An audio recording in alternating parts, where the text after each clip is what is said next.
Merhaba arkadaşlar, ben Emre. Vampire kaldığımız yerden devam ediyoruz. Geldim buraya. Şurada çöp kutusunu açtığımda Darius'un mektubunu buldum. Buradaymış. Şurada da tanışmadığımız bir Good evening. şahsiyet var. I'm Dr. Reed. I'd like to ask you a few questions. I know what you're thinking. A tall stranger who meets a girl in the street at night. It reeks of the penny dreadfuls. But I mean you no harm, truly. Beni anladın I mı? know you understand what I'm saying. Your silence has nothing to do with you being mute, does it? Amelia, I know you work for Dorothy Crane. Please tell me about her secret dispensary. A stubborn and mute comrade. Nurse Crane and Darius Petrescu have been clever. Very well. Hoşça kal.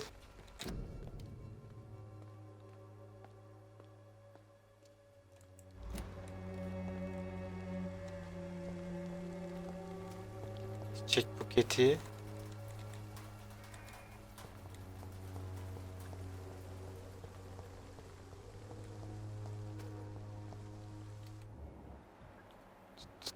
Burada yaşayan yok mu başka?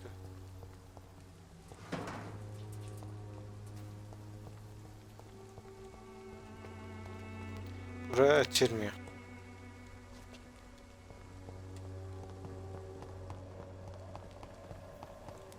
Şu kapı da açılmıyor. Buraya nasıl gidiyoruz peki?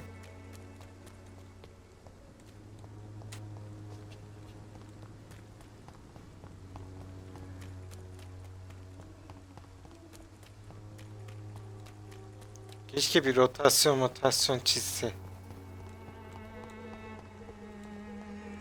Şuraya açılıyor mu? Evet, buraya açılıyor.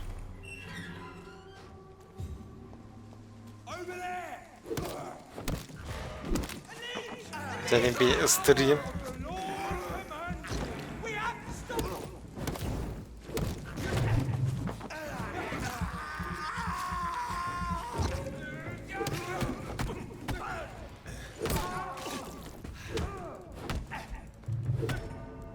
O nasıl bir adam, beni sopayla dövdü ya. Sopayla. Hani kılıç olsa gene kan yemeyeceğim ya da mızı. Adam sopayla dövdü beni. Vampiri sopayla dövdüler. Sopaya oturtturdular.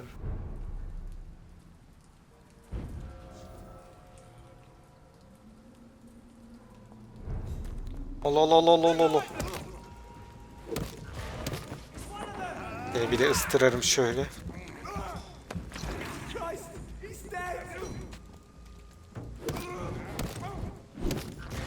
Gel bakayım buraya.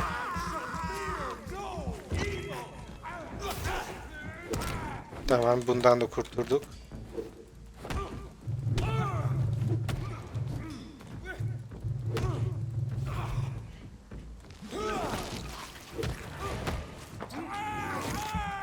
Aç varmış şeklinde.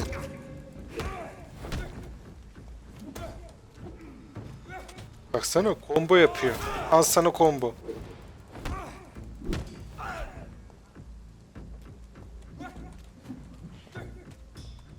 Al sana bir...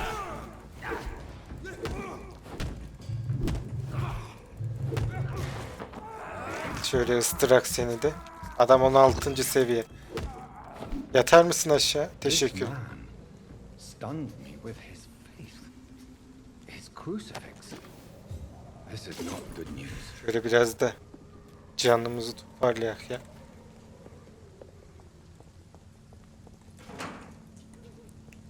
Adam haçlı sopasıyla dövdü beni.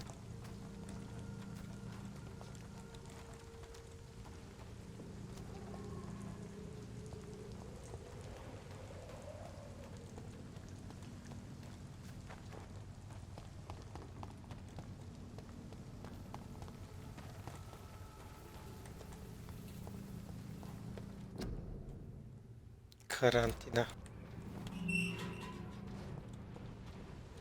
Orada biri var. Bir değilmiş, 2 kişiymiş.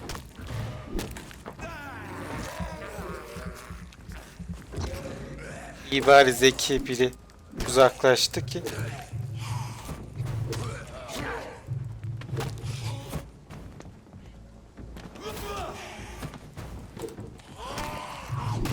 Oy bura kalabalıklaştı. Bu ne böyle?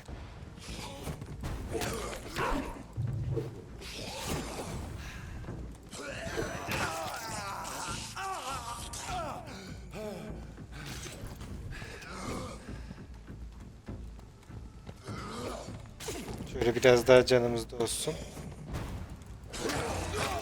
Lan.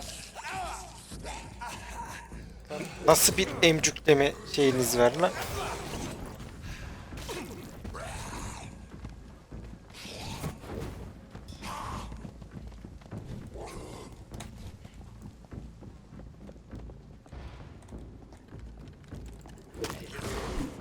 Böyle kanımı da alayım.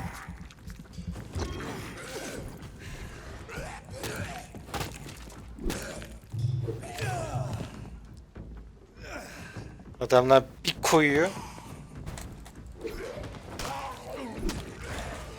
Oy, dojladım.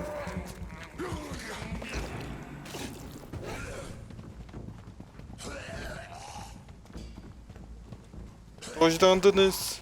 Bir daha şöyle basayım. Gel gel. Bir dodge daha. Bir dodge daha.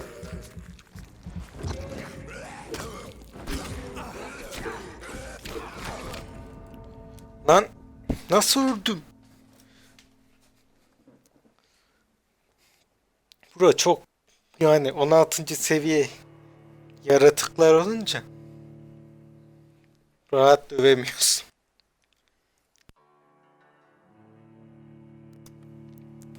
Neyse zaten yanlış yol olduğu çok belliydi.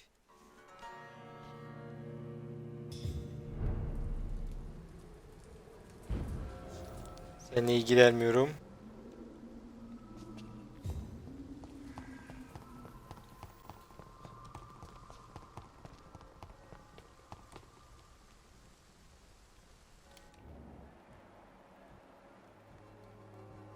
Şu olduğu belli de nasıl şey I yapacağız? cannot enter.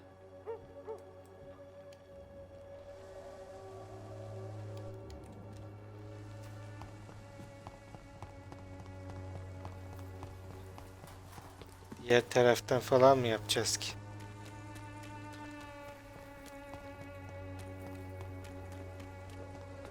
Protection against malevolence and trickery. You are right. Buradan gidiliyormuş.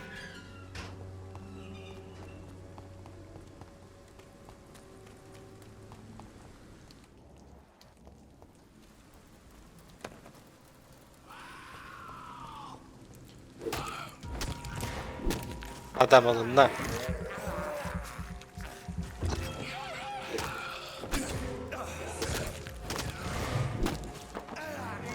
Heh, bir tane daha çıktı piyasaya.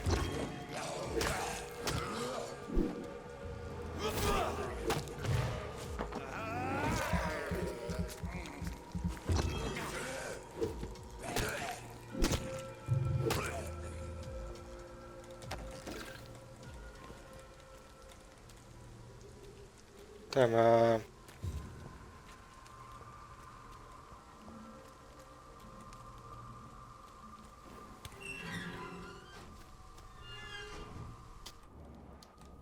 Şurada.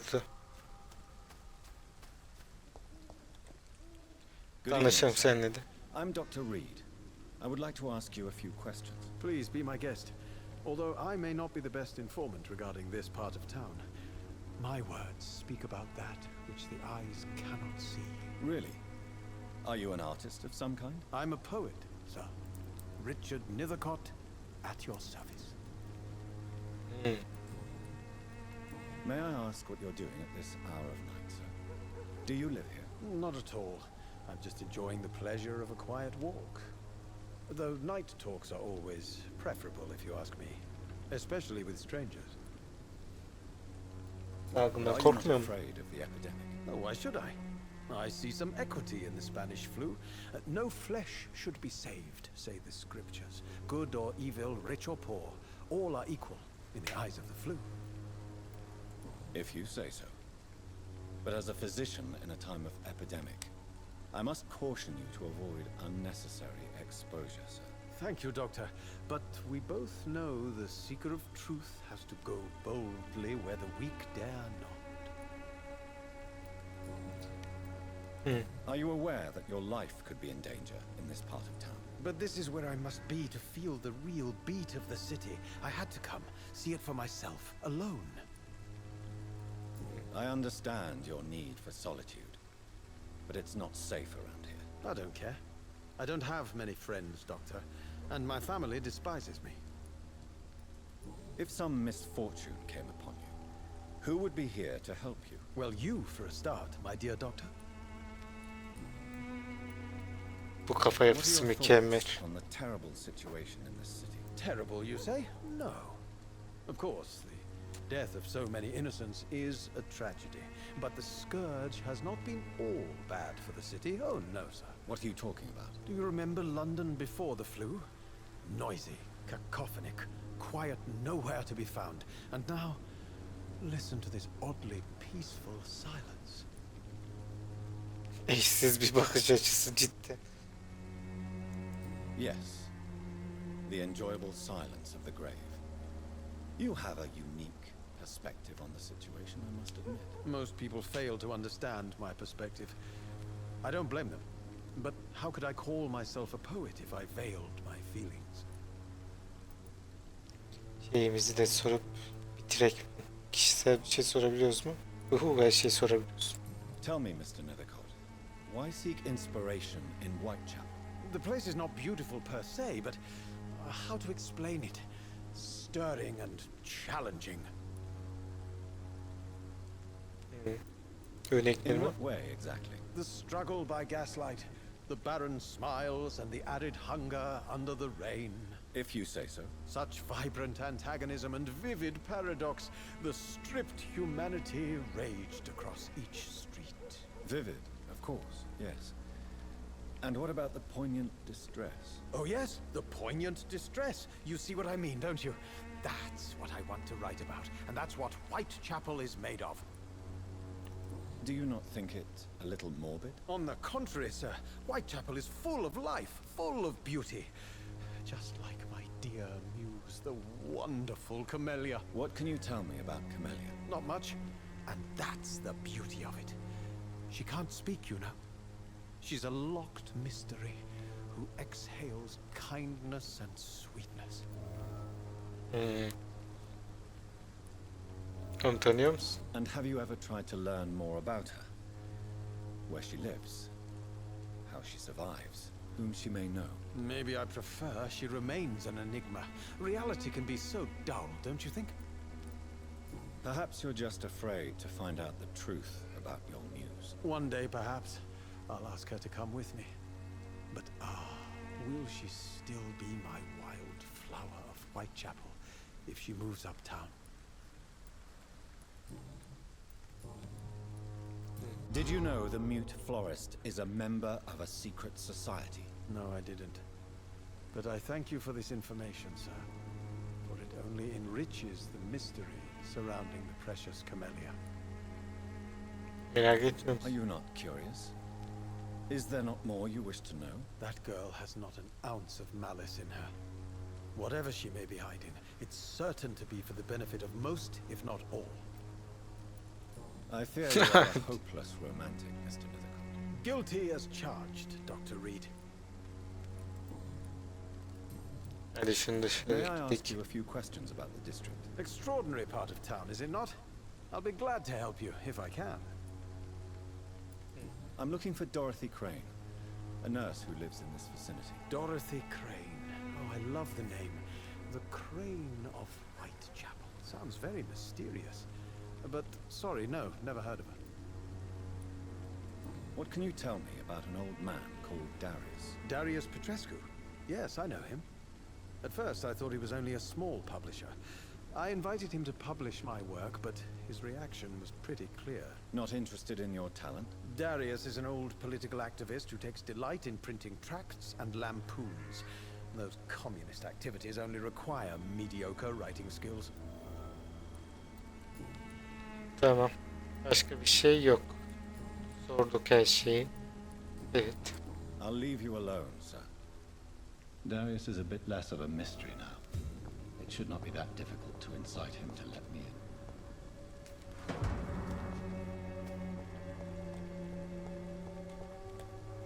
Şurayı da açalım şöyle.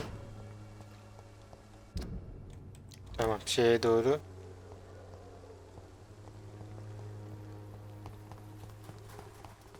Koş koş koş koş koş.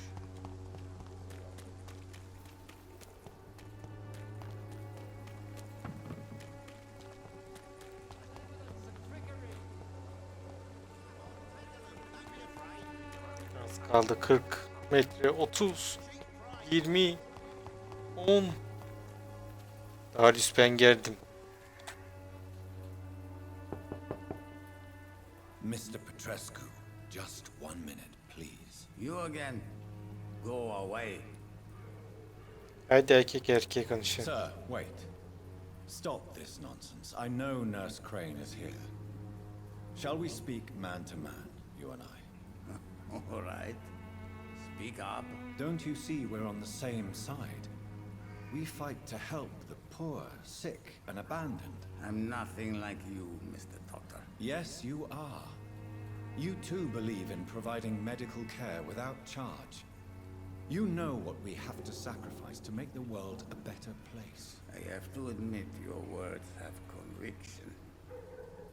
All right, I'll let you see Dorothea. Don't make me regret this, though. Dorothy'yi emcüklemeyeceğim, merak etme.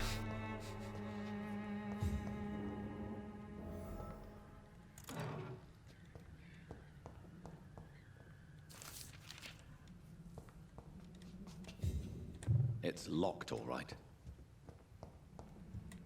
Seninle de bir konuşak. If you want to talk to Dorothea, you must go across the courtyard and take the stairs. We've not been formally introduced. May I ask your name and occupation, sir? I am Darius Petrescu. I'm here to keep snitches and spies away from Dorothea. And I also run this little print shop.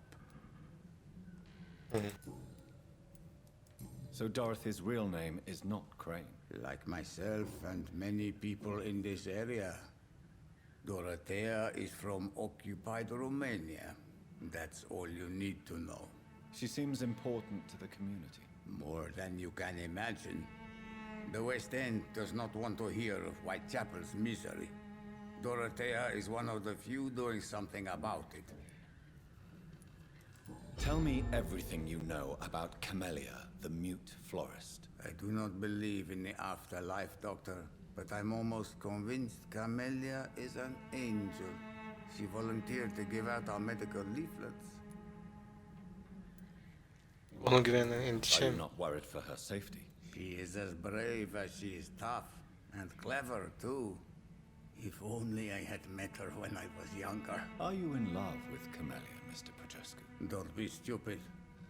If I had met her when I was younger, we could have won our revolution. Who is she, really? Do you know where she's from? She's not from around here, that's all we know. Camellia is not even her name. It's her favorite flower. You say she has no close family. Well, there's that awful poet who constantly follows her around like a lost puppy. A good man for sure, but a very poor writer. Kötü bir yazar. Tell me everything you know about... I do Tamam. Onu söylettik. Ho. Do you have any family left, Mr. Petrescu? Children or grandchildren? Who knows? I have abandoned my people for so long, they might as well be dead. As dead as I am for them, I suppose. Don't be embarrassed, sir. If you must know, my own father disappeared many years ago, and I forgave him. It's quite awkward to talk about our families like this, but thank you, Dr. Reed. I appreciate your trust. This war won't last forever. Did you ever think of returning to your country now it's free? No. I have taught strength and determination to my sons and daughters. I'm an old, dying man who only has memories of better times to cherish. How did you meet Nurse Crane, Darius? Why does she trust you? I'm her oldest friend in England. Dorothea and I share many ideas about this country and about the country we left. You mean occupied Romania, don't you? Even if not directly, I fought against your enemies. Really? Then perhaps you have more in common with Dorothea than meets the eye, Dr. Reed. I know you fought for your country when it was occupied, Darius. Tell me more about it. I know my days are numbered, and I know I won't see my homeland again. But I fought for Romania all my life, and I will until my last breath. But Romania escaped the grasp of the Austro-Hungarian Empire. It's a free country again. But it's not the country I fought for. My homeland is not appeased, Doctor. And I still see a dark future ahead for my people. Yeterince konuştuk bence.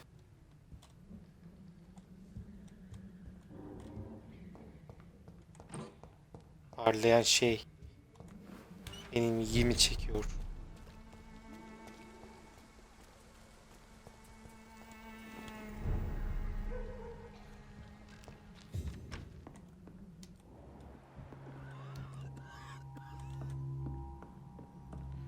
Dorothy neredesin?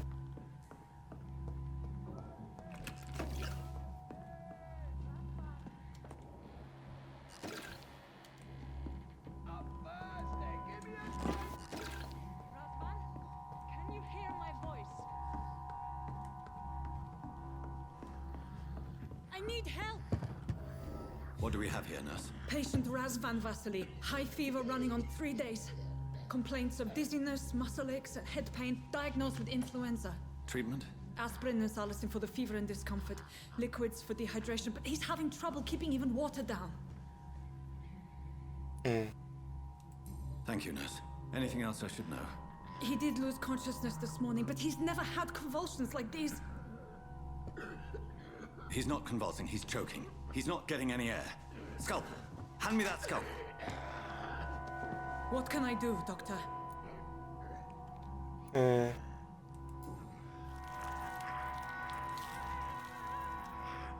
need to perform a tracheostomy. Short pipe. That rubber tube will do. We're going to cut a passage for air through the neck. Yes, Doctor. He's breathing again, but he's coughing up blood. Internal hemorrhaging. I need to make another incision into the chest cavity to drain the fluids from the lung. Prepare another tube. A thoracostomy? Doctor, we've nothing to fight the infection. We need an aseptic environment. Beni sorgulama. Don't question me, nurse. I need a drain. Now. Yes, Doctor.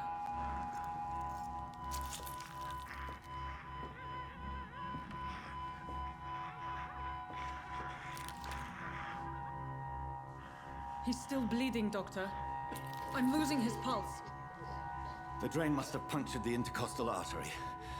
There's too much blood. Are you all right, Doctor? I can't see.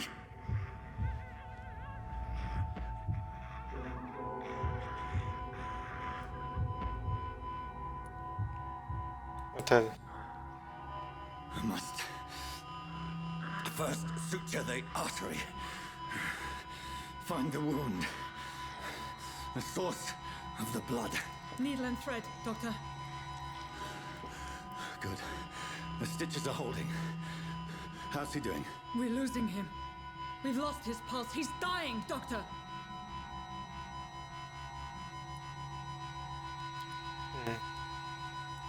Şunu. A dose of epinephrine, now. Yes, Doctor.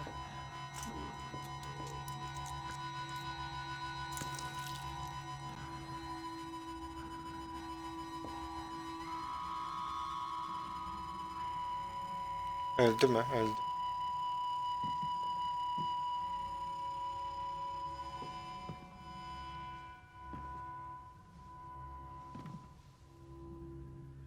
We've lost the pulse. He's gone, Doctor. Nurse, we did everything we could. Yes, I know. You are true to your reputation, Dr. Reed. Dedicated and precise. No one could have done more. This was not an influenza-induced seizure. I've never seen symptoms like these on the continent. Neither have I. But the previous symptoms leading up to this attack were the same, indistinguishable from the epidemic. No, there was something more vile in these reactions. Something primitive. There have been numerous reports of mental breakdowns caused by the fever that accompanies the flu itself, Doctor. Yes, but I'd best take some samples of the blood for analysis.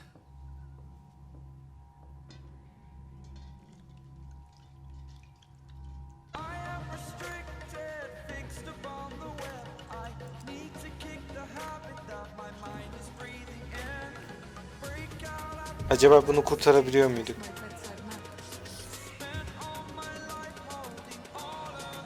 Burada bitirelim tam olarak. Beğenmeyi, yorum atmayı ve abone olmayı unutmayın. Bir sonraki videoda görüşmek üzere. Bay bay.